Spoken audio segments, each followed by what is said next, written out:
When I first began working in this unit, which was in 2003, fentanyl had just finished coming through the city in like a wave. The illicit use of synthetic opioids like fentanyl is nothing new in Baltimore. In the current crisis, however, these drugs are more pervasive than ever before. Now what we're seeing is a steady pace of fentanyl cases in all different types. So you might get a case that is just fentanyl. You might get a case where it's fentanyl and heroin mixed together.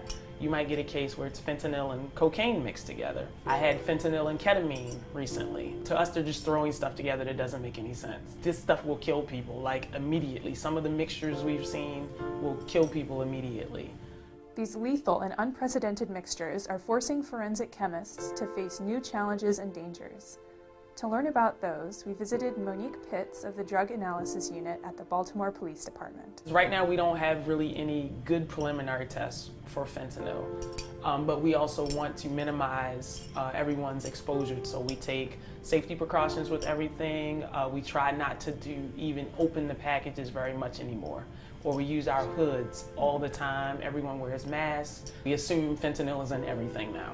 Previously, chemists could use quick and simple test reactions that changed color or produced a precipitate to get some idea of what's in a sample. With more potent drug samples coming into Pitt's lab now, taking multiple samples for those tests puts analysts at greater risk. At the U.S. National Institute for Standards and Technology, Jennifer Vikuterin and Ed Sisko are working to vet analytical tools that could help replace those rapid preliminary tests. But that process takes time, and Vikuterin is still concerned about the demand shouldered by people on the front line of the opioid crisis. Everything gets treated as if it could be very dangerous. And so they can't sort of triage and say, okay, it's only these materials that we have to be very concerned about.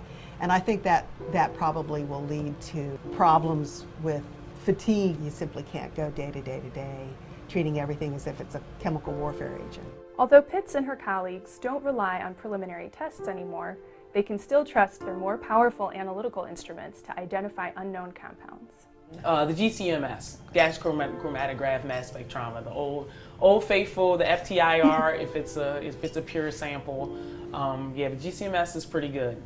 Yes. The trade-off is that these tools require more time and sample prep than the old preliminary tests.